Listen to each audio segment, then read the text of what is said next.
Hello mga kagulay. So andito po tayo ngayon sa ating Ampalaya Garden.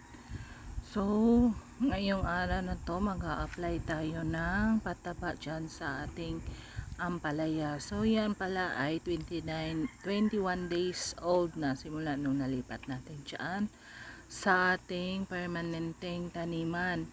So tinutunan natin dyan yung Yara Netrabor at saka halong complete na triple 14 po yung i-apply natin dyan.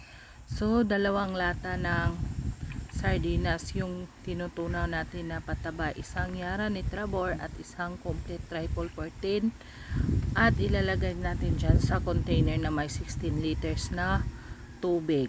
So iyan pala yan ang ating ididilig dyan sa puno na ating mga ampalaya.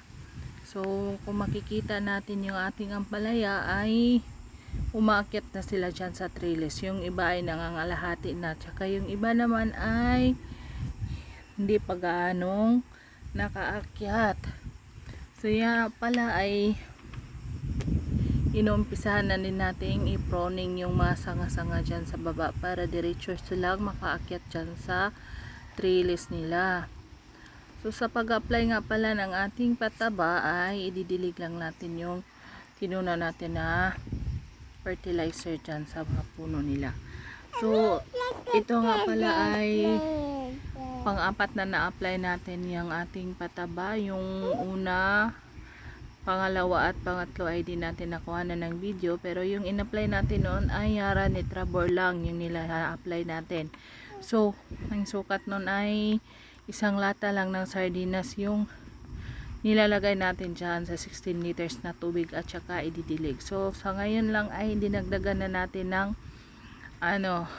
triple 14 na complete kasi malalaki na ang ating mga pananim na ampalaya. So kailangan natin nila ng maraming vitamina kasi hindi magtagal ay mamumunga na yan at saka mamulaklak na yan sila, kaya dinadagdagan na natin yung sukat ng ating mga pataba.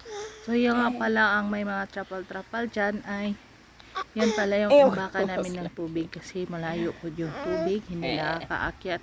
So iniimbak namin kasi hindi naman araw-araw ay may tagas yung tubig namin. So kung may tagas ay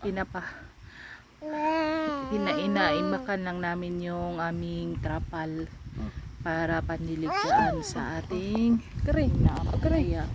Ang hirap kasi malayo kami sa tubig, so yan na lang ginawa namin, dyan na lang namin iniimbak yung tubig na pandilig para hindi kami mahirapan kung mataas-taas yung init, may madidilig din kami agad. So ayan na,